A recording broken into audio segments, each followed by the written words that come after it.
നമസ്കാരം. News at 11 AM ആദ്യം പ്രധാന വാർത്തകൾ. ജനപ്രിയ പ്രഖ്യാപനങ്ങൾ പ്രതീക്ഷിച്ച മൂന്നാം മോദി സർക്കാരിന്റെ ആദ്യ ബജറ്റ് അല്പസമയത്തിനകം. ധനമന്ത്രി നിർമ്മല സീതാരാമൻ പാർലമെന്റിൽ. എയിംസ് ഉൾപ്പെടെയുള്ള പ്രതീക്ഷകളിൽ കേരളം.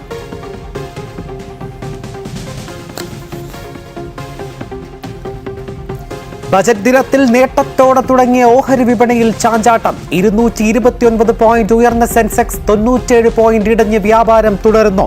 നിഫ്റ്റിയും നഷ്ടത്തിൽ.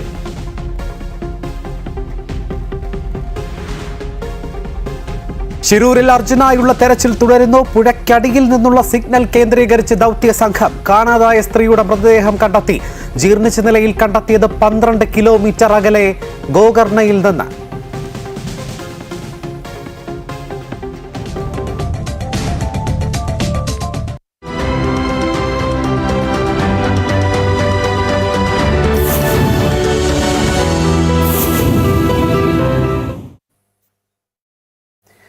മൂന്നാം മോദി സർക്കാരിന്റെ ആദ്യ ബജറ്റ് ധനമന്ത്രി നിർമ്മല സീതാരാമൻ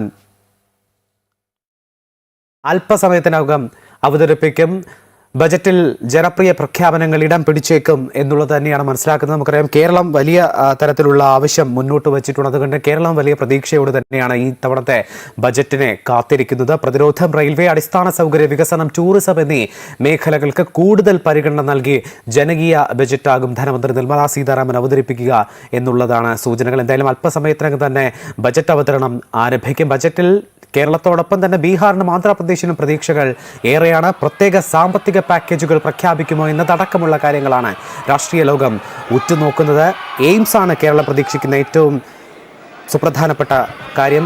പാർലമെന്റിലെ നടപടികൾ ആരംഭിച്ചിട്ടുണ്ട്. അല്പസമയത്തിനകം തന്നെ ധനമന്ത്രി നിർമ്മല സീതാരാമൻ ബജറ്റ് അവതരണം ആരംഭിക്കും.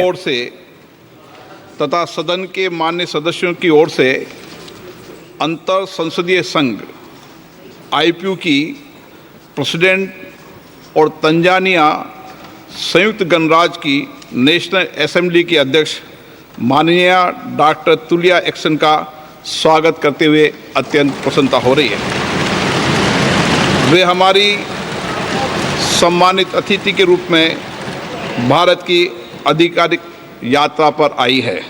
ये हमारे लिए खुशी की बात है कि डॉक्टर एक्सन बजट सत्र को देखने के लिए यहाँ उपस्थित है। माननीय डॉक्टर तुलिया एक्सन शुक्रवार दिनांक 19 जुलाई 2024 को भारत पहुंची। उन्होंने 21 जुलाई 2024 को आगरा का भ्रमण किया और इस समय वह विशेष बॉक्स में आसीन है। हम भारत में उनके सुखद और सफल प्रवास की कामना करते हैं। हम अंतर संसदीय संघ के प्रेसिडेंट के रूप में उनकी भूमिका के लिए सफलता की भी कामना करते हैं। उनके माध्यम से हम तंजानिया गणराज्य की संसद के सदस्यों, तंजानिया की सरकार तथा वहाँ की मित्र जनता को बधाई और शुभकामनाएं देते हैं। मान्य सदस्यगण, जैसा कि आपको समाचार भाग 2 के माध्यम से पहले ही सूचित किया जा चुका है कि माननीय वित्त मंत्री जी के बजट भाषण की प्रतियां हार्ड कॉपी के रूप में उपलब्ध कराई जाएगी। अतः बजट प्रस्तुत हो जाने के पश्चात माननीय सदस्य कृपया बजट भाषण की अपनी अपनी प्रति प्रकाशन काउंटर से प्राप्त कर लें। आपको ये भी सूचित किया जाता है कि माननीय मंत्री द्वारा बजट प्रस्तुत किए जाने के पश्चात बजट की प्रतियां आपको मेंबर्स पोर्टल के माध्यम से भी उपलब्ध करा दी जाएगी। माननीय वित्त मंत्री Shrimati Nirmala Sitharaman.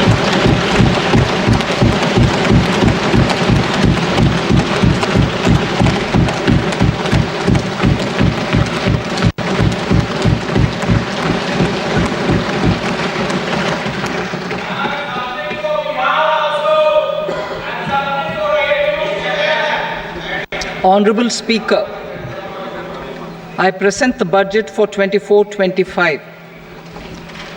Introduction. The people of India have reposed their faith in the government led by Honorable Prime Minister Shri Narendra Modi and re-elected it for a historic third term under his leadership.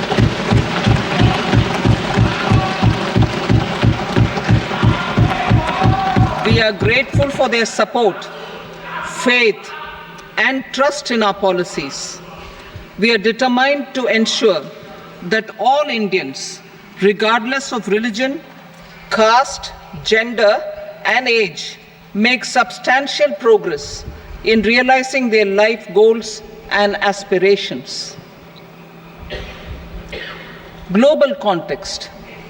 The global economy, while performing better than expected, is still in the grip of policy uncertainties.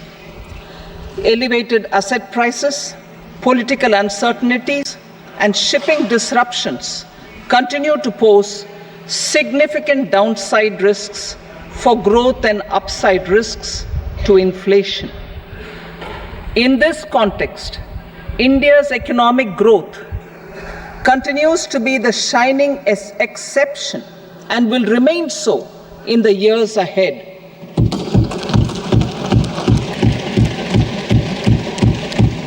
India's inflation continues to be low, stable, and moving towards the 4% target. Core inflation, that is non-food and non-fuel, currently is 3.1%.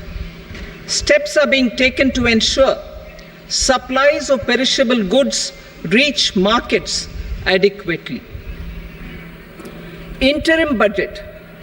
As mentioned in the interim budget, we need to focus on 4 major castes, namely the Garib, Mahilaye, Yuva, and Annadata, the poor, women, youth, and the farmer. For Annadata, we announced higher minimum support prices a month ago for all major crops, delivering on the promise of at least a 50% margin over costs. Pradhan Mantri Garib Kalyan Anna Yojana was extended for 5 years, benefiting more than 80 crore people. Administrative actions for approval and implementation of various schemes announced in the interim budget are well underway. The required allocations have been made. Budget theme. Turning attention to the full year and beyond in this budget, we particularly focus on employment, skilling, MSMEs, and the middle class. I am happy to announce the Prime Minister's package of 5 schemes and initiatives to facilitate employment, skilling, and other opportunities for 4.1 crore youth over a 5-year period, with a central outlay of 2 lakh crore rupees. I will speak about them shortly, while more details may be seen in the annexure. This year, I've made a provision of 1.48 lakh rupees, 1.48 lakh crore rupees for education, employment, and skilling. Budget priorities. The people have given a unique opportunity to our government to take the country on the path of strong development and an all-round prosperity. In the interim budget, we promise to present a detailed roadmap for our pursuit of Vikasit Bharat. In line with the strategy set out in the interim budget, this budget envisages sustained efforts on the following 9 priorities for generating ample opportunities for all. Number 1, productivity and resilience in agriculture. Number 2, employment and skilling. Number 3, inclusive human resource development and social justice. 4, manufacturing and services. 5, urban development. 6, energy security. 7, infrastructure. 8, innovation, research and development. And 9, next generation reforms. Subsequent budgets will build on these and add more priorities and actions. A more detailed formulation will be carried out as part of the economic policy framework about which I will speak later in this speech. This budget details some of the specific actions to be initiated in the current year towards fulfillment of these priorities with potential for transformative changes.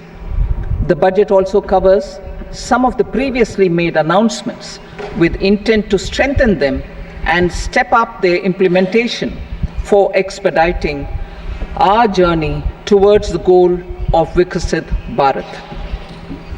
Priority 1, productivity and resilience in agriculture. Transforming agricultural research. Our government will undertake a comprehensive review of the agricultural research setup to bring the focus on raising productivity and developing climate resilient varieties. Funding will be provided in challenge mode, including to the private sector. Domain experts, both from the government and outside, will oversee the conduct of such research. Release of new varieties.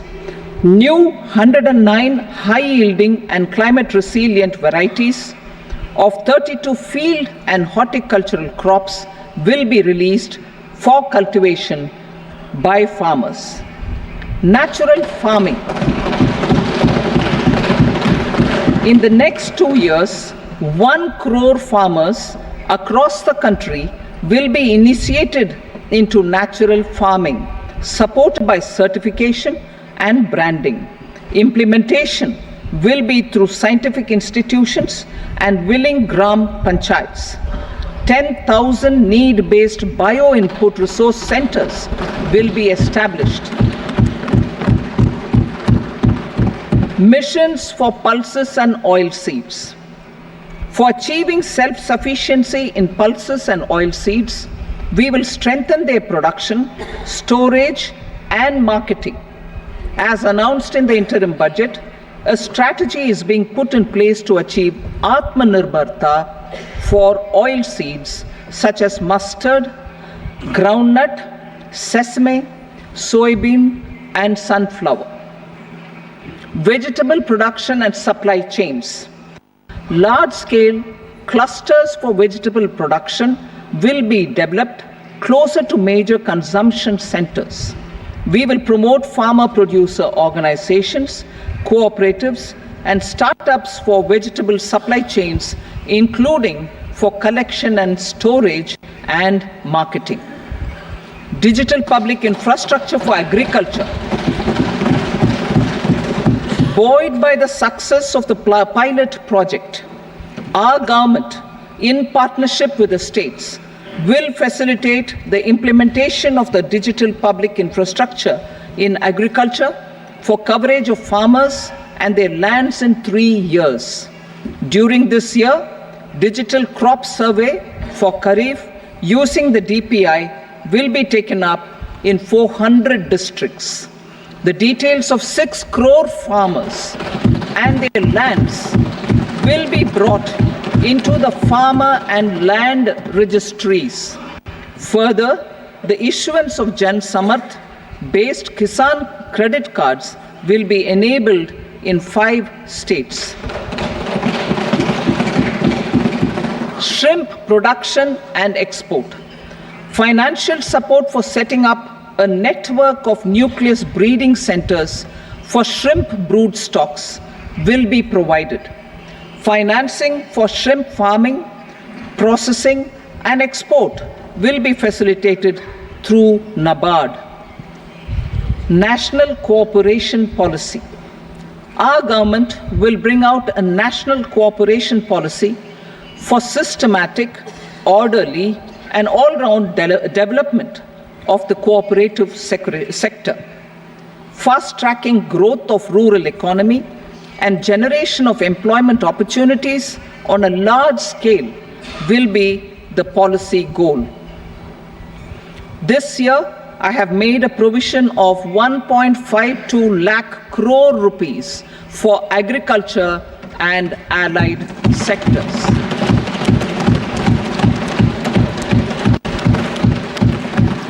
Priority 2, employment and skilling. Employment-linked incentive. Our government will implement following 3 schemes for employment-linked incentive as part of the Prime Minister's package. These will be based on enrollment in the EPFO and focus on recognition of first-time employees and support to employees and employers. Scheme A, first-timers. This scheme will provide 1 month wage to all persons newly entering the workforce in all formal sectors.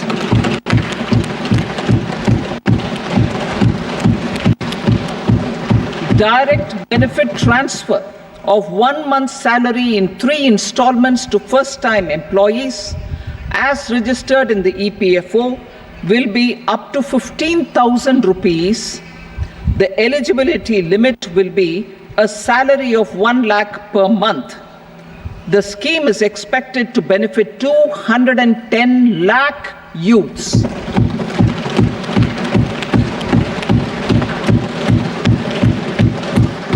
Scheme B, job creation in manufacturing. This scheme will incentivize additional employment in the manufacturing sector linked to the employment of first-time employees. An incentive will be provided at specified scale directly both to the employee and the employer with respect to the EPFO contribution in the first 4 years of employment. The scheme is expected to benefit 30 lakh youth entering employment and their employers.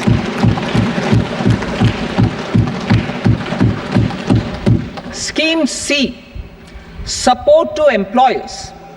This employer-focused scheme will cover additional employment in all sectors. All additional employment within a salary of 1 lakh rupee per month will be counted. The government will reimburse to employers up to 3,000 rupees per month for 2 years towards the EPFO contribution for each additional employee. The scheme is expected to incentivize additional employment of 50 lakh persons.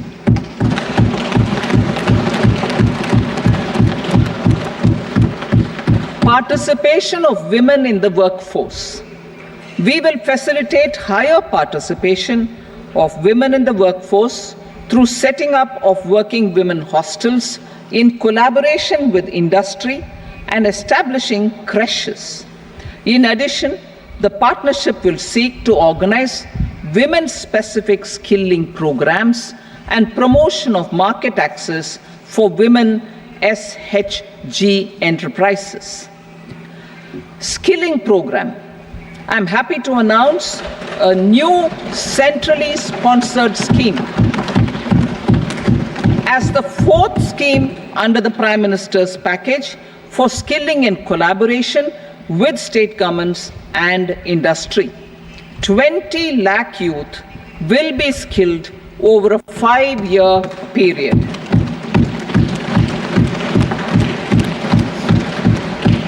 (1,000 industrial training institutes will be upgraded in hub and spoke arrangements with outcome orientation.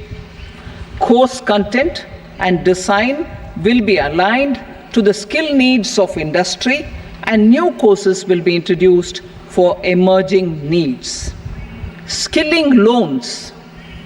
The model skill loan scheme will be revised to facilitate loans up to 7.5 lakh rupees with a guarantee from a government-promoted fund. This measure is expected to help 25,000 students every year.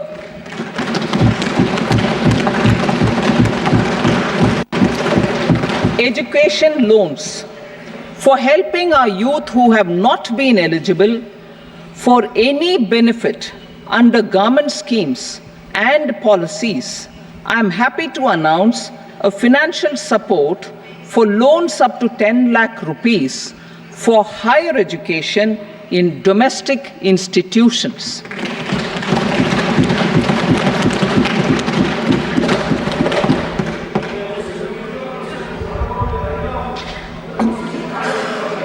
E-vouchers for this purpose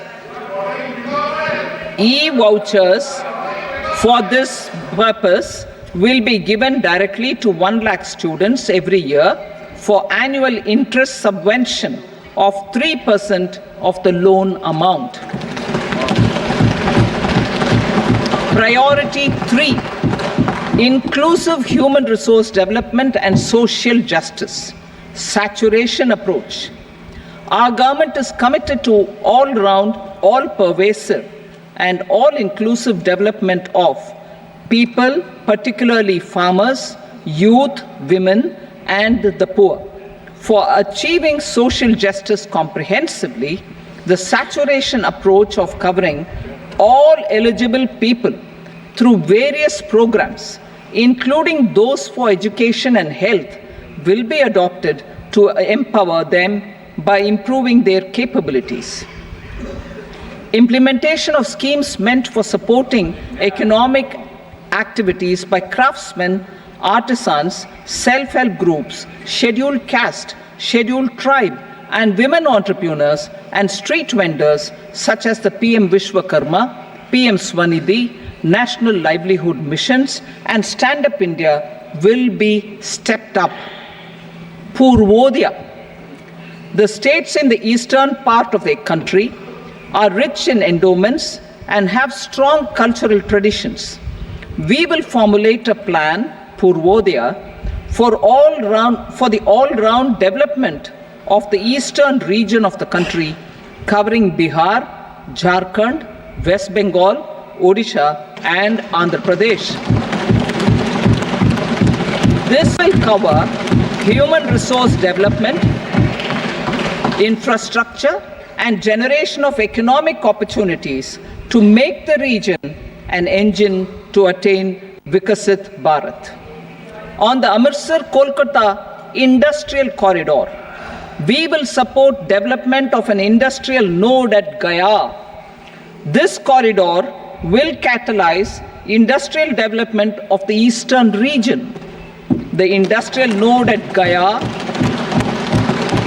will also be a good model for developing our ancient centers of cultural importance into future centers of modern economy. This model shall showcase Vikas Bhi, Virasat Bhi in a growth trajectory. We will also support development of road connectivity projects, namely 1.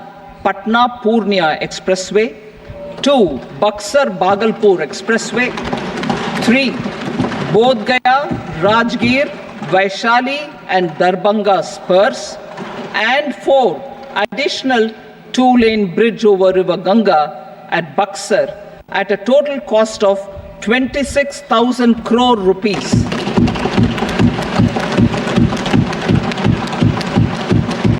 Power projects, including setting up of a new 2,400 megawatt power plant at Pir Painti, will be taken up at a cost of 21,400 crore rupees. New airports, medical colleges, and sports infrastructure in Bihar will be constructed. An additional allocation to support capital investments will be provided.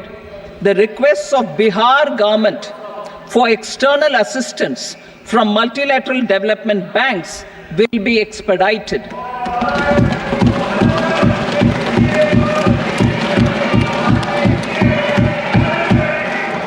Andhra Pradesh Reorganization Act. Our government has made concerted efforts to fulfill the commitments in Andhra Pradesh Reorganization Act.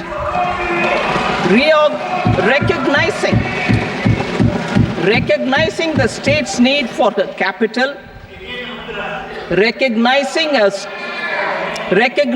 the state's need for a capital, we will facilitate special financial support through multilateral development agencies. In the current financial year, 15,000 crore rupees will be arranged with additional amounts in future years.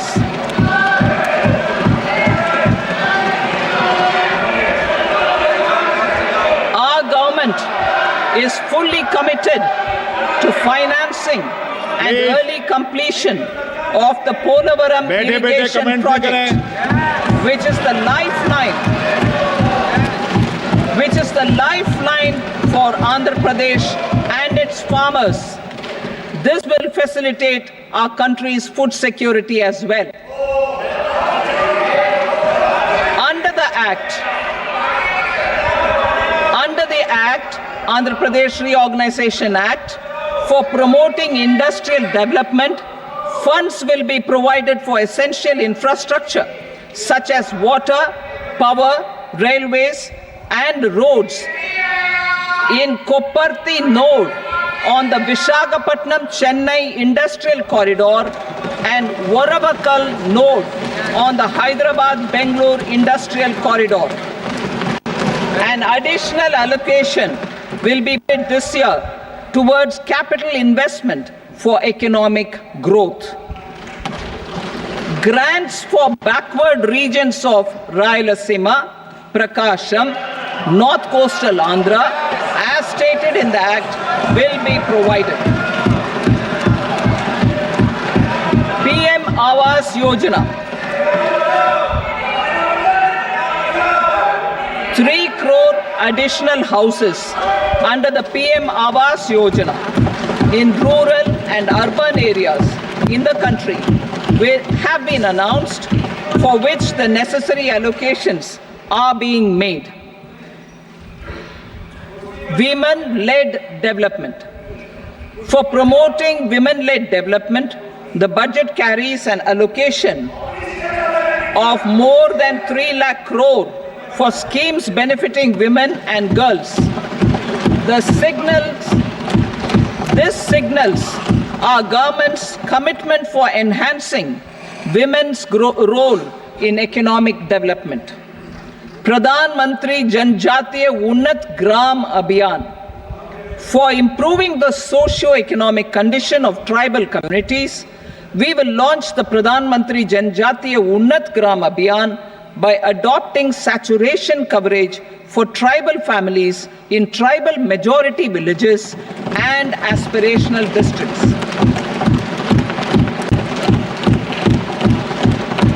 This will cover 63,000 villages, benefiting 5 crore tribal people. Bank branches in northeastern region.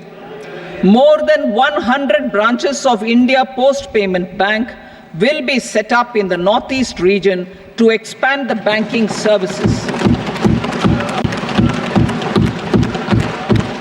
This year, I have made a provision of 2.66 lakh crore rupees for rural development, including rural infrastructure. Priority 4, manufacturing and services, support for promotion of MSMEs. This budget provides special attention to MSMEs and manufacturing, particularly labor-intensive manufacturing. We have formulated a package covering financing, regulatory changes, and technology support for MSMEs to help them grow and also compete globally, as mentioned in the interim budget. I am happy to announce the following specific measures. Credit guarantee scheme for MSMEs in the manufacturing sector. For facilitating term loans to MSMEs for purchase of machinery and equipment without collateral or third-party guarantee, a credit guarantee scheme will be introduced. The scheme will operate on pooling of credit risks of such MSMEs. A separately constituted self-financing guarantee fund will provide to each applicant guarantee cover up to 100 crore rupees, while the loan amount may be larger. The borrower will have to provide an upfront guarantee fee and an annual guarantee fee on the reducing loan balance. New assessment model for MSME credit.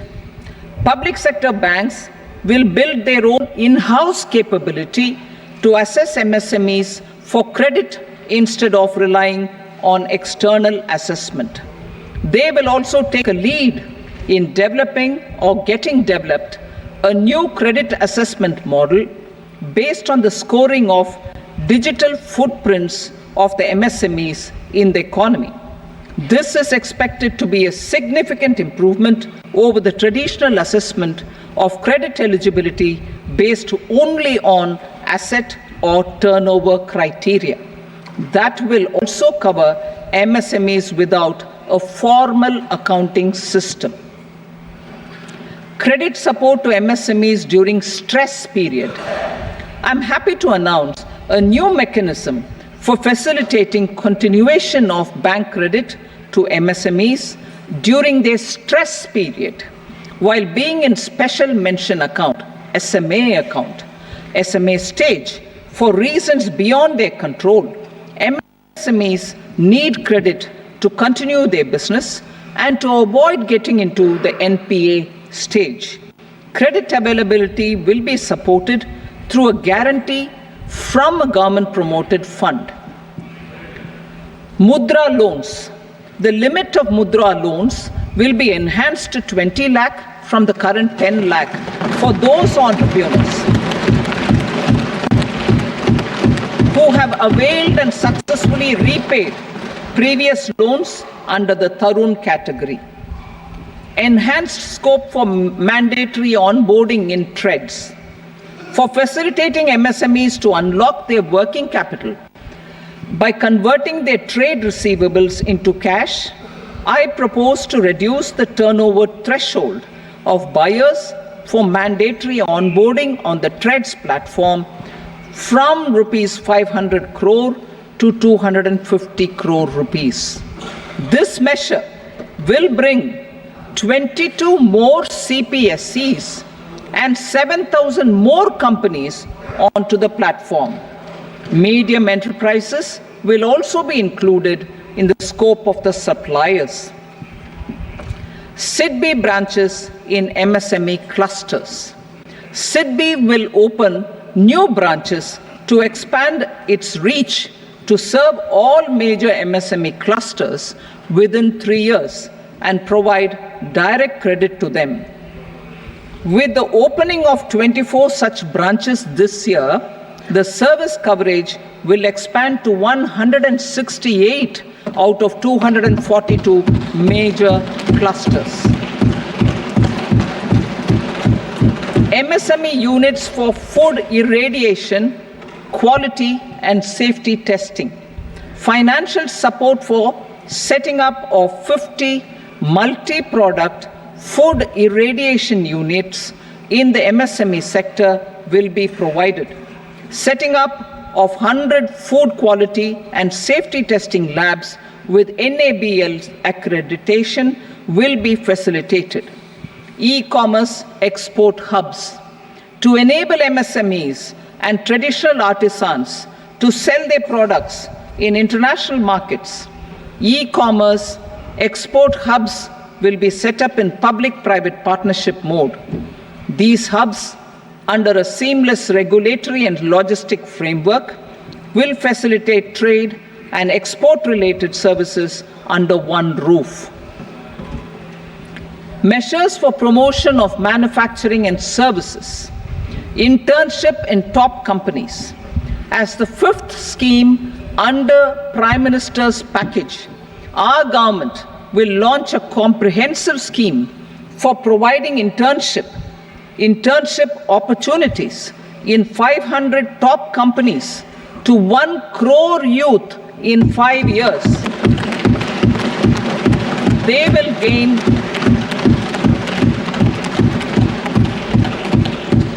will gain exposure for 12 months to real-life business environment, varied professions, and employment opportunities. An internship allowance of 5,000 per month, 5,000 rupees per month, along with a one-time assistance of 6,000 rupees will be provided. Companies will be expected to bear the training cost and 10% of their internship cost from their CSR funds. Industrial parks. Our government will facilitate development of investment-ready, plug-and-play industrial parks with complete infrastructure in or near 100 cities in partnership with the states and private sector by better using town planning schemes. 12 industrial parks under the National Industrial Corridor Development Program also will be sanctioned.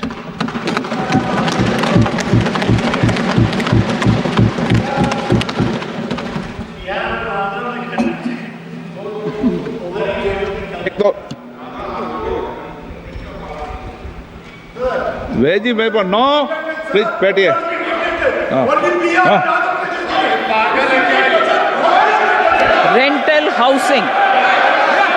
Rental housing with dormitory type accommodation for industrial workers will be, just a minute. Rental housing, I repeat, rental housing with dormitory type accommodation for industrial workers will be facilitated in PPP mode with VGF support and commitment from anchor industries. Shipping industry, ownership, leasing, and flagging reforms will be implemented to improve the share of Indian shipping industry and generate more employment. Critical mineral mission. We will set up a critical mineral mission for domestic production, recycling of critical minerals, and overseas acquisition of critical mineral assets. Its mandate will include technology development, skilled workforce, extended producer responsibility framework, and a suitable financing mechanism. Offshore mining of minerals. Our government will launch the auction of the first tranche of offshore blocks for mining, building on the exploration already carried out. Digital public infrastructure applications. Turning to the services sector, I propose development of DPI applications at population scale for productivity gains, business opportunities, and innovation by the private sector. These are planned in the areas of credit, e-commerce, education, health, law and justice, logistics, MSME service delivery, and urban governance. Integrated technology platform for IBC ecosystem. An integrated technology platform will be set up for improving the outcomes under the Insolvency Bankruptcy Code for achieving consistency, transparency, timely processing, and better oversight for all stakeholders. Voluntary closure of LLPs. The services of the Center for Processing Accelerated Corporate Exit, CPACE, will be extended for voluntary closure of LLPs to reduce the closure times. National Company Law Tribunals. The IBC has resolved more than 1,000 companies, resulting in direct recovery of 3.3 lakh crore to creditors. 3.3 lakh crore rupees to creditors. In addition, 28,000 cases involving over 10 lakh crore rupees have been disposed of even prior to admission. Appropriate changes to the IBC, reforms and strengthening of the tribunal and appellate tribunals will be initiated to speed up insolvency resolution. Additional tribunals will be established. Out of those, some will be notified to decide cases exclusively under the Companies Act. Debt recovery. Steps for reforming and strengthening debt recovery tribunals will be taken. Additional tribunals will be established to speed up recovery. Priority 5, urban development. Cities as growth hubs. Working with states, our government will facilitate development of cities as growth hubs. This will be achieved through economic and transit planning and orderly development of peri-urban areas utilizing town planning schemes. Creative redevelopment of cities. For creative brownfield redevelopment of existing cities with a transformative impact, our government will formulate a framework for enabling policies, market-based mechanisms, and regulation. Transit-oriented development. Transit-oriented development plans for 14 large cities with a population above 30 lakh will be formulated, along with an implementation and financing strategy. Urban housing. Under the PM Awas Yojana, Urban 2.0, housing needs of 1 crore urban poor and middle class families will be addressed with an investment of 10 lakh crore rupees. This will include the central assistance of 2.2 lakh crore rupees in the next 5 years. A provision of interest subsidy to facilitate loans at affordable rates is also envisaged. In addition, enabling policies and regulations for efficient and transparent rental housing markets with enhanced availability will also be put in place. Water supply and sanitation. In partnership with state governments and multilateral development banks, we will promote water supply, sewage treatments, and solid waste management projects and services for 100 large cities through bankable projects. These projects will also envisage use of treated water for irrigation and filling up of tanks in nearby areas. Street markets. Building on the success of PM Swanidhi scheme in transforming the lives of street vendors, our government envisions a scheme to support each year over the next 5 years the development of 100 weekly hearts or street food hubs in select cities. Stamp duty. We will encourage states which continue to charge high stamp duty to moderate the rates for all and also consider further lowering duties for properties purchased by women. This reform will be made an essential component of urban development schemes. Priority 6, energy security, energy transition.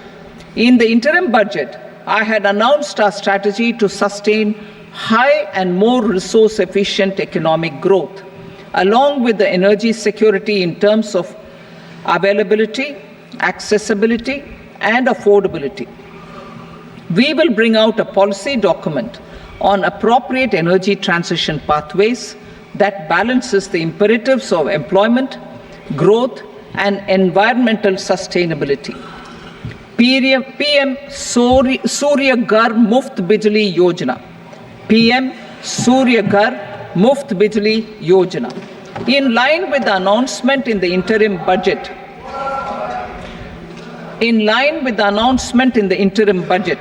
PM Surya Ghar Muft Bijli Yojana has been launched to install rooftop solar plants to enable 1 crore households obtain free electricity up to 300 units every month. The scheme has generated remarkable response with more than 1.28 crore registrations and 14 lakh applications, and we will further encourage it. Pumped storage policy. A policy for promoting pumped storage projects will be brought out for electricity storage and facilitating smooth integration of the growing share of renewable energy with its variable and intermittent nature in the overall energy mix. Research and development of small and modular nuclear reactors. Nuclear energy is expected to form a very significant part of the energy mix for Vikasit Bharat. Towards that pursuit, our government will partner with the private sector for 1. Setting up Bharat Small Reactors. 2. Research and development of Bharat Small Modular Reactor. And 3. Research and development of newer technologies for nuclear energy. The R&D funding announced in the interim budget will be made available for this sector also. Advanced ultra supercritical thermal power plants. The development of indigenous technology for advanced ultra supercritical thermal power plants with much higher efficiency has been completed. A joint venture between NTPC and BHEL will set up a full-scale 800 megawatt commercial plant using AUSC technology. The government will provide the required fiscal support. Moving forward, development of indigenous capacity for the production of high-grade steel and other advanced metallurgy materials for these plants will result in strong spin-off benefits for the economy. Roadmap for hard-to-abate industries. A roadmap for moving the hard-to-abate industries from energy efficiency targets to emission targets will be formulated. Appropriate regulations for transition of these industries from the current perform, achieve, and trade mode to Indian carbon market mode will be put in place. Support to traditional micro and small industries. An investment grade energy audit of traditional micro and small industries in 60 clusters, including brass and ceramic, will be facilitated. Financial support will be provided for shifting them to cleaner forms of energy and implementation of energy efficiency measures. The scheme will be replicated in another 100 clusters in the next phase. Priority 7, infrastructure investment by central government. Significant investment the central government has made over the years in building and improving infrastructure has had a strong multiplier effect on the economy.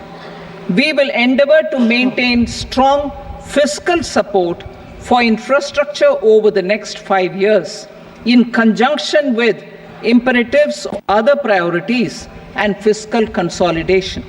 This year, I have provided 11,11,111 crore rupees for capital expenditure. This would be 3.4% of our GDP. Infrastructure investment by state governments. We will encourage states to provide support of similar scale for infrastructure, subject to their development priorities.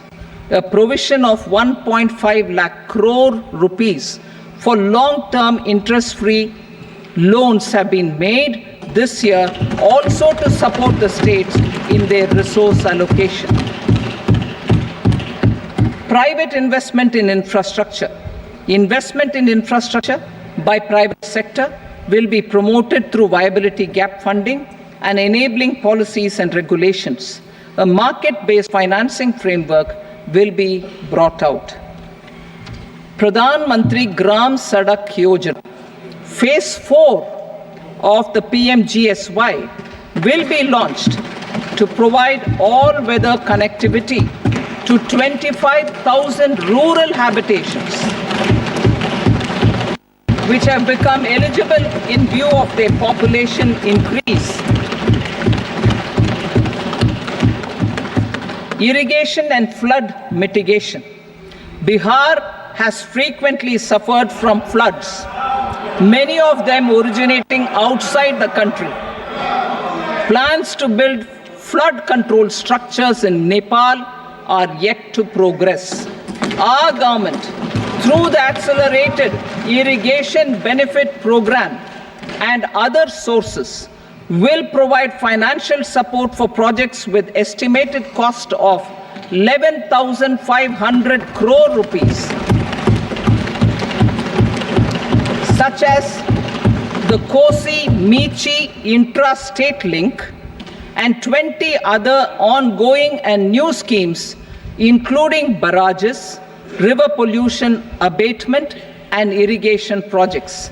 In addition, survey and investigation of Kosi-related flood mitigation and irrigation projects will be undertaken.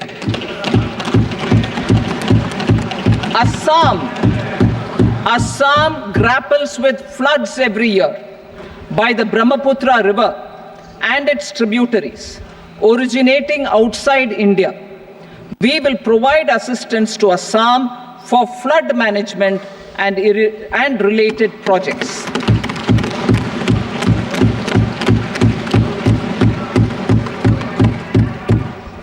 Himachal Pradesh suffered extensive losses due to floods last year.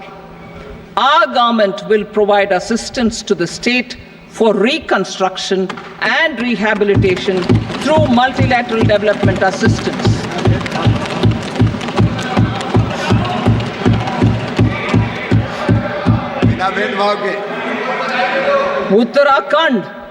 Uttarakhand too suffered losses due to cloudbursts and massive landslides. We will provide assistance to the state. Recently, Sikkim witnessed devastating flash floods and landslides that wreaked havoc across the state. Our government will provide assistance to the state. Tourism has always been a part of our civilization. Our efforts in positioning India as a global tourist destination will also create jobs, stimulate investments, and unlock economic opportunities for other sectors. In addition to the measures outlined in the interim budget, I propose the following measures. Vishnupad Temple at Gaya and Mahabodhi Temple at Bodh Gaya in Bihar are of immense spiritual significance. Comprehensive development of Vishnupad Temple Corridor and Mahabodhi Temple Corridor will be supported, modeled on the successful Kashi Vishwanath Temple Corridor, to transform them into world-class pilgrim and tourist destinations. Rajgir holds immense religious significance for Hindus, Buddhists, and Jains. The 20th Tirthankara Muniswarata temple in the Jain temple complex is ancient. The Saptarishi, or the 7 hot springs, form a warm water Brahmkund that is sacred. A comprehensive development initiative for Rajgir will be undertaken. Our government will support the development of Nalanda as a tourist center, besides reviving Nalanda University to its glorious stature. Odisha's scenic beauty, temples, monuments, craftsmanship, wildlife sanctuaries, natural landscapes, and pristine beaches make it an ultimate tourism destination. Our government will provide assistance for their development to Odisha as well. Priority 8, innovation, research and development. We will operationalize the Anusandhan National Research Fund for basic research and prototype development. Further, we will set up a mechanism for spurring private sector driven research and innovation at commercial scale with a financing pool of 1 lakh crore rupees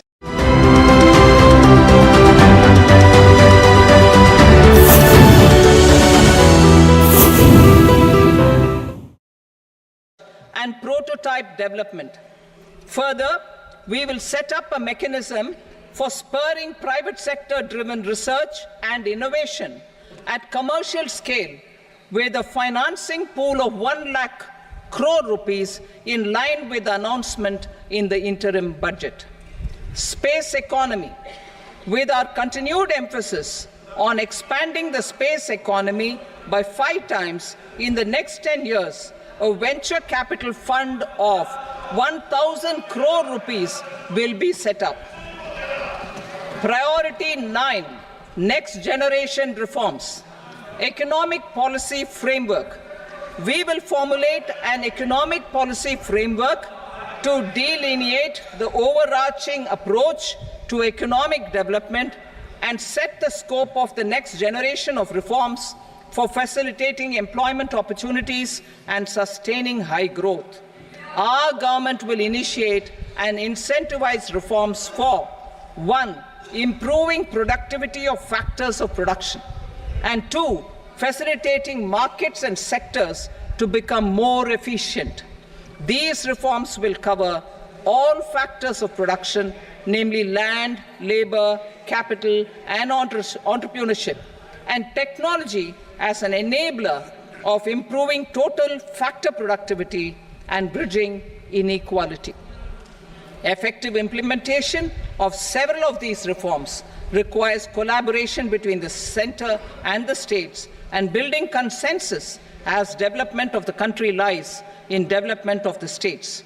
For promoting competitive federalism and incentivizing states for faster implementation of reforms, I propose to earmark a significant part of the 50-year interest-free loan. Working with the states, we will initiate the following reforms.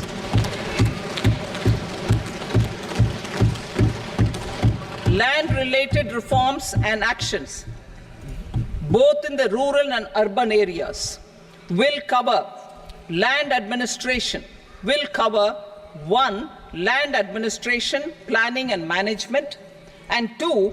Urban planning usage and building bylaws. These will be incentivized for completion within the next 3 years through appropriate fiscal support. Rural land-related actions. Rural land-related actions will include 1. Assignment of unique land parcel identification number, UL PIN, or Bhu Aadhaar for all lands. 2. Digitization of cadastral maps. 3. Survey of subdivisions, survey of map subdivisions as per current ownership. 4. Establishment of land registry. And 5. Linking to the farmers registry. These actions will also facilitate credit flow and other agricultural services.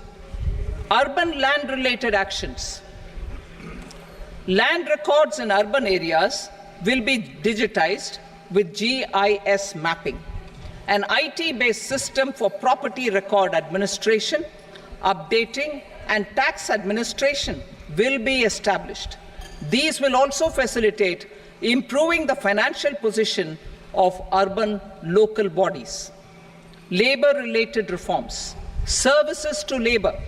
Our government will facilitate the provision of a wide array of services to labor, including those for employment and skilling. A comprehensive integration of e-Shram portal with other portals will facilitate such one-stop solution. Open architecture databases for the rapidly changing labor market, skill requirements, and available job roles, and a mechanism to connect job aspirants with potential employers and skill providers will be covered in these services. Shram Suvidha and Samadhan portal. Shram Suvidha and Samadhan portal will be revamped to enhance ease of compliance for industry and trade. Capital and entrepreneurship related reforms, financial sector vision and strategy. For meeting financing needs of the economy, our government will bring out a financial sector vision and strategy document to prepare the sector in terms of size, capacity, and skills. This will set the agenda for the next 5 years and guide the work of the government, regulators, financial institutions, and market participants. Taxonomy for climate finance. We will develop taxonomy for climate finance for enhancing the availability of capital for climate adaptation and mitigation. This will support achievement of the country's climate commitments and green transition. Variable capital company structure. We will seek the required legislative approval for providing an efficient and flexible mode for financing leasing of aircrafts and ships and pooled funds of private equity through a variable company structure. Foreign direct investments and overseas investment. The rules and regulations for foreign direct investment and overseas investments will be simplified to 1. Facilitate foreign direct investments, 2. Nudge prioritization, and 3. Promote opportunities for using Indian rupee as a currency for overseas investment. NPS Vatsalya. NPS Vatsalya, a plan for contribution by parents and guardians for minors, will be started. On attaining the age of majority, the plan can be converted seamlessly into a normal NPS account. Use of technology. We have successfully used technology for improving productivity and bridging inequality in our economy during the past 10 years. Public investment in digital infrastructure and innovations by the private sector have helped in improving access of all citizens, particularly the common people, to market resources, education, health, and services. We will step up adoption of technology towards digitalization of the economy. Ease of doing business. For enhancing ease of doing business, we are already working on the Jan Vishwas Bill 2.0. Further, states will be incentivized for implementation of the business reforms, action plans, and digitalization. Data and statistics. For improving data governance, collection, processing and management of data and statistics, different sectoral databases, including those established under the Digital India Mission, will be utilized with active use of technology tools. New pension scheme. The committee to review the NPS has made considerable progress in its work. I am happy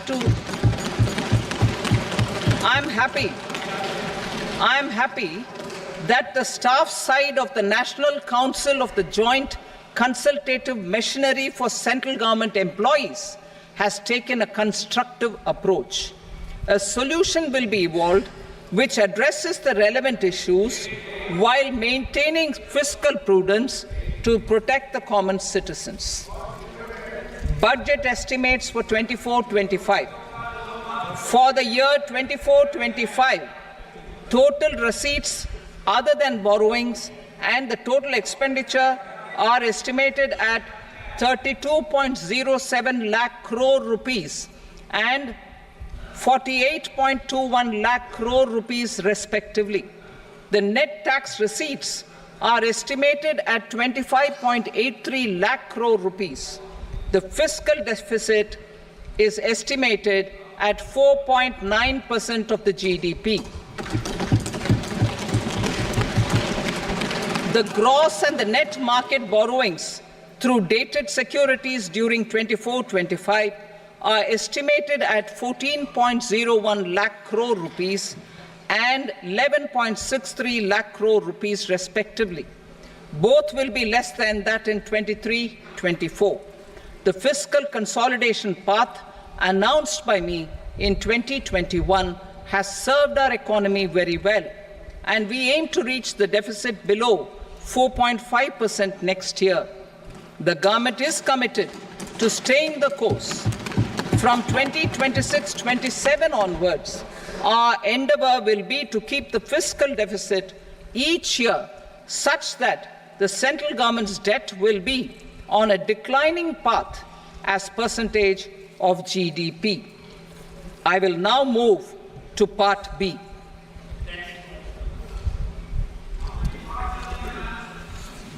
Indirect taxes. Sir, I start with GST.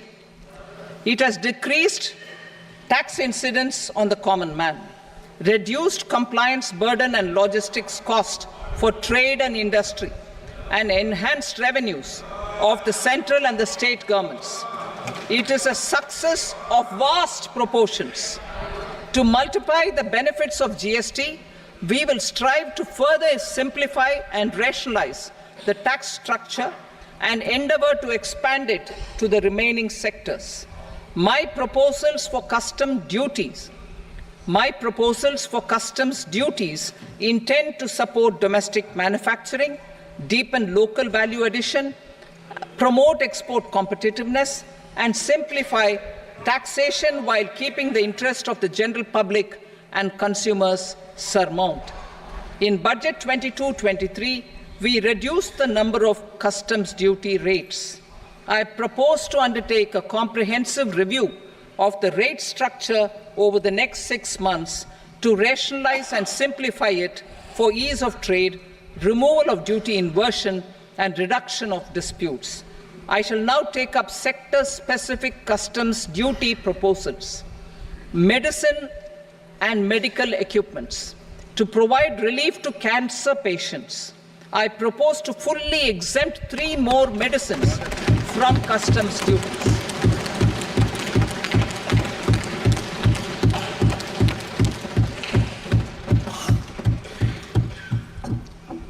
I also propose changes in the BCD on X-ray tubes and flat panel detectors for use in medical X-ray machines under the phased manufacturing program so as to synchronize them with the domestic capacity addition. Mobile phone and related parts. With a 3-fold increase in domestic production and almost a 100-fold jump in exports of mobile phones over the last 6 years, the Indian mobile industry has matured. In the interest of consumers, I now propose to reduce the BCD on mobile phone, mobile PCBA, and mobile charger to 15%. Critical minerals. Minerals such as lithium, copper, cobalt, and rare earth elements are critical for sectors like nuclear energy, renewable energy, space, defense, telecommunications, and high-tech electronics. I propose to fully exempt customs duties on 25 critical minerals and reduce BCD on 2 of them. This will provide a major fillip to the processing and refining of such minerals and help secure their availability for these strategic and important sectors. Solar energy. Energy transition is critical in the fight against climate change. To support energy transition, I propose to expand the list of exempted capital goods for use in the manufacture of solar cells and panels in the country. Further, in view of sufficient domestic manufacturing capacity of solar gas, glass and tinned copper interconnect, I propose not to extend the exemption of custom duties provided to them. Marine products. India's seafood exports in the last financial year touched an all-time high of more than 60,000 crores of rupees. Frozen shrimp accounted for about 2/3 of these exports.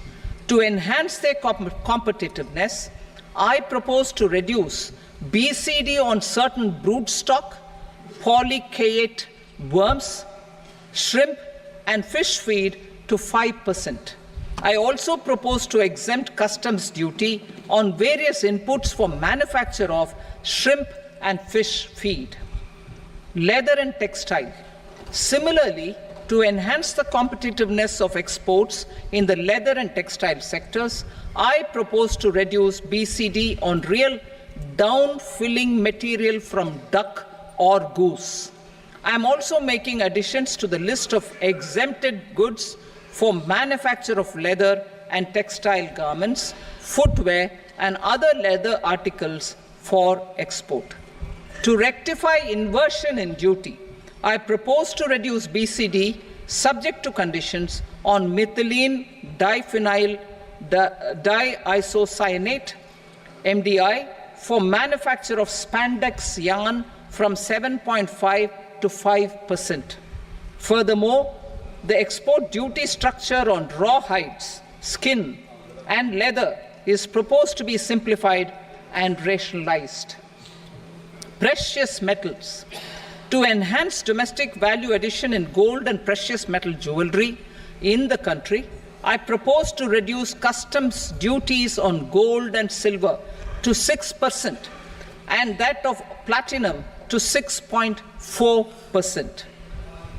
Other metals. Steel and copper are important raw materials.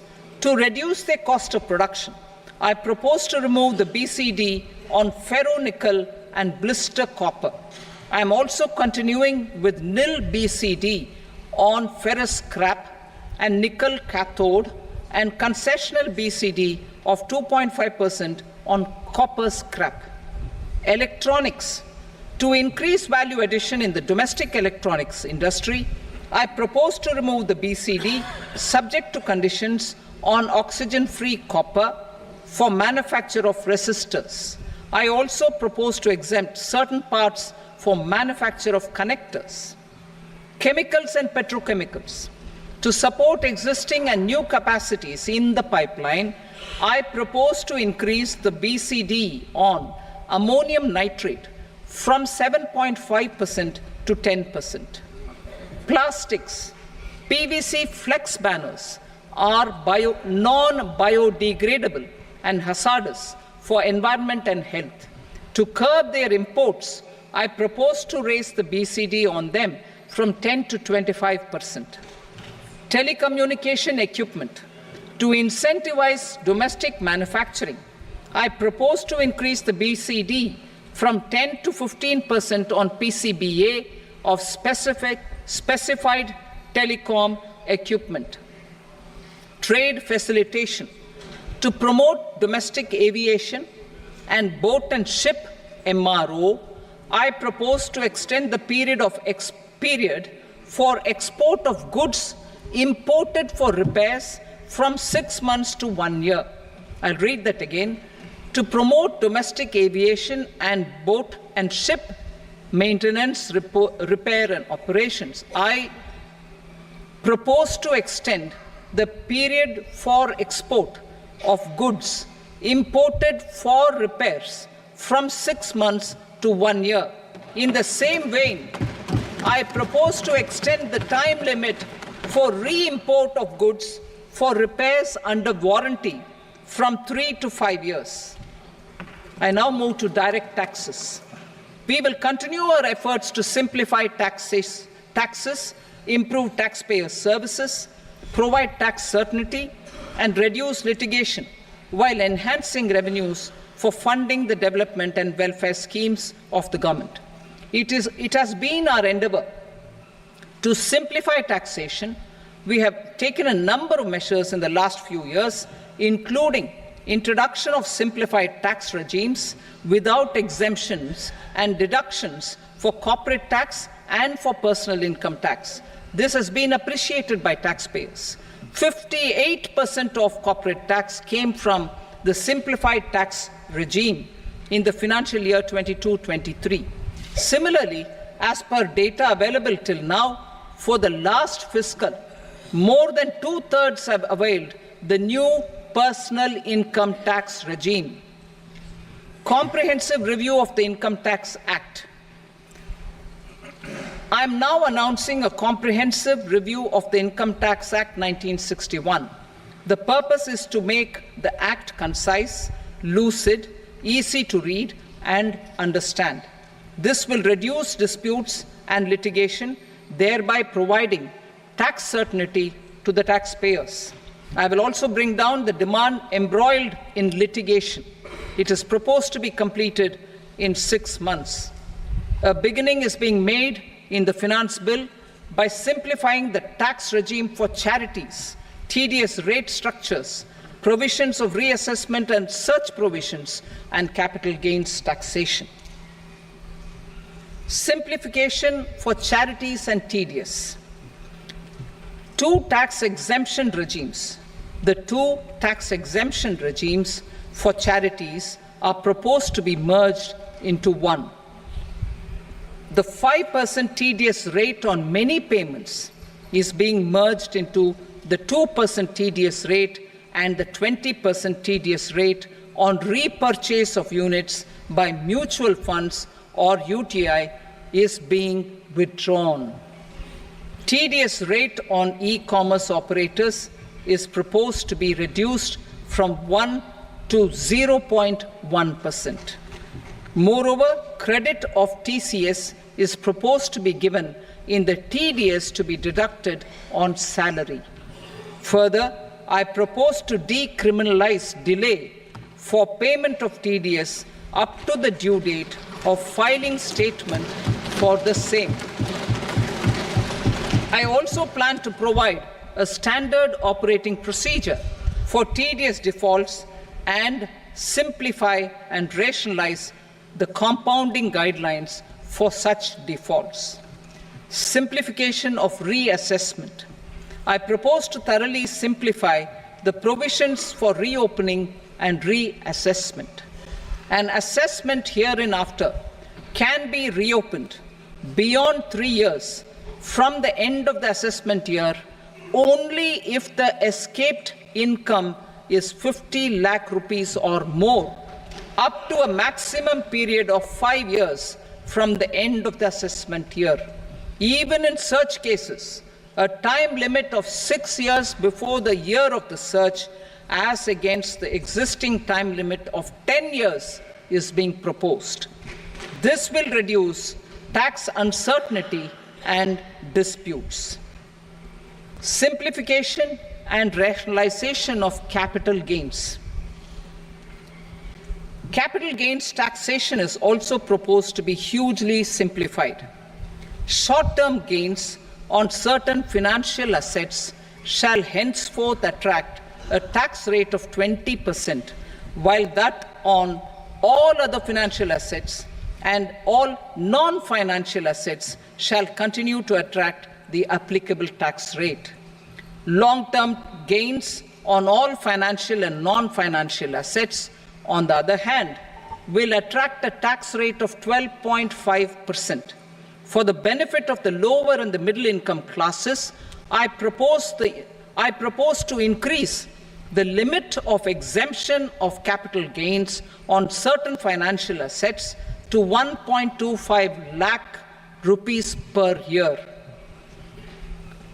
Listed financial assets held for more than a year will be classified as long-term, while unlisted financial assets and all non-financial assets will have to be held for at least 2 years to be classified as long-term. Unlisted bonds and debentures, debt mutual funds, and market-linked debentures irrespective of holding period, however, will attract tax on capital gains at applicable rates. Taxpayer services. All the major taxpayer services under GST and most services under customs and income tax have been digitalized. All remaining services of customs and income tax, including rectification and order giving effect to appellate orders, shall be digitalized and made paperless over the next 2 years. Litigation and appeals. While our concerted efforts to reduce pendency of appeals at various appellate fora are beginning to show good results, it will continue to engage our highest attention. To dispose of the backlog of first appeals, I plan to deploy more officers to hear and decide such appeals, especially those with large tax effect. For resolution of certain income tax disputes pending an appeal, I am also proposing Vivad Se Vishwas Scheme 2024. Further, I propose to increase monetary limits for filing appeals related to direct taxes, excise, and service tax in the tax tribunals, high courts, and Supreme Court to 60 lakh rupees, 2 crore rupees, and 5 crore respectively, with a view to reduce litigation and provide certainty in international taxation. We will expand the scope of safe harbor rules and make them more attractive. We will also streamline the transfer pricing assessment procedure. Employment and investment. I have a few proposals to promote investment and foster employment. First of all, to bolster the Indian startup ecosystem, boost the entrepreneurial spirit, and to support innovation, I propose to abolish the so-called angel tax for all classes of investors. Second, there is tremendous potential for cruise tourism in India. To give a fillip to this employment-generating industry, I am proposing a simpler tax regime for foreign shipping companies operating domestic cruises in the country. Third, India is a world leader in the diamond cutting and polishing industry, which employs a large number of skilled workers. To further promote the development of this sector, we would provide for safe harbor rates for foreign mining companies selling raw diamonds in the country. Fourth, to attract foreign capital for our development needs, I propose to reduce the corporate tax rate on foreign companies from 40 to 35%. Deepening the tax base. I have a couple of proposals for deepening the tax base. First, security transaction tax on futures and options of securities is proposed to be increased to 0.02% and 0.1% respectively. Second, for reasons of equity, I propose to tax income received on buyback of shares in the hands of recipients. Other proposals: to improve social security benefits, deduction of expenditure by employers towards NPS is proposed to be increased from 10 to 14% of the employee's salary.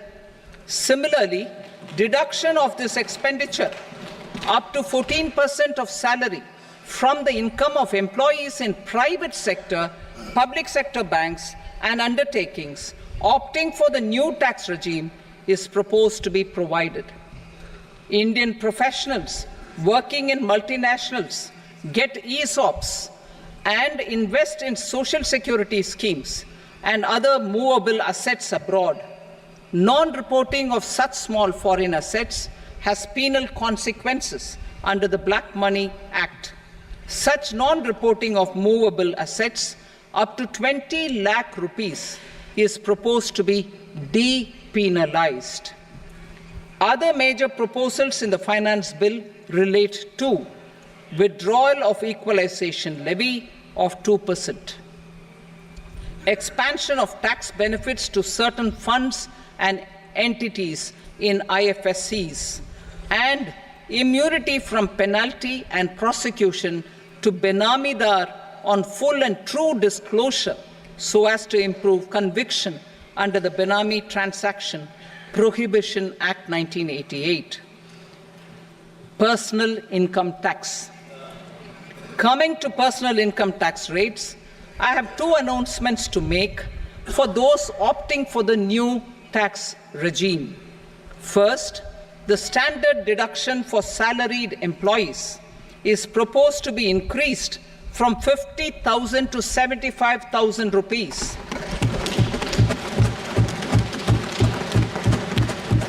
Similarly, deduction on family pension for pensioners is proposed to be enhanced from 15,000 to 25,000 rupees.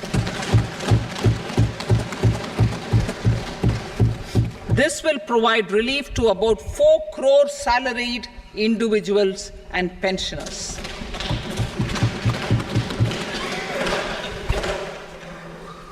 Second, in the new tax regime, the tax rate structure is proposed to be revised as follows: 0 to 3 lakh rupees, nil; 3 to 7 lakh rupees, 5%; 7 to 10 lakh rupees, 10%; 10 to 12 lakh rupees, 15%; 12 to 15 lakh rupees, 20%; and above 15 lakh rupees, 30%. As a result of these changes, a salaried employee in the new tax regime stands to save up to 17,500 rupees in income tax.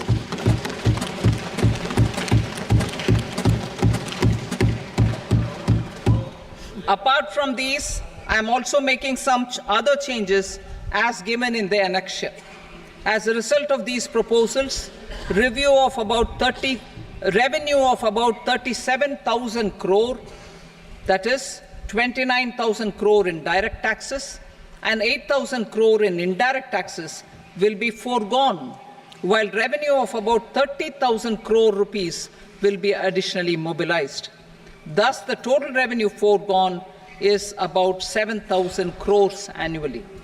Mr. Speaker, sir, with this, I commend the budget to this august House. Jai Hind.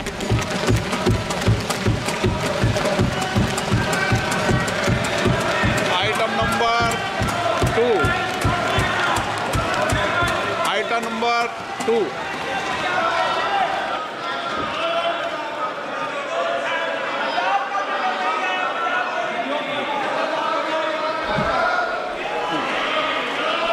Sir, with your permission, I rise to lay on the table the following statements under Section 3 of the Fiscal Responsibility and Budget Management, FRBM Act 2003, Medium-Term Fiscal Policy cum Fiscal Policy Strategy Statement, and Macroeconomic Framework Statement.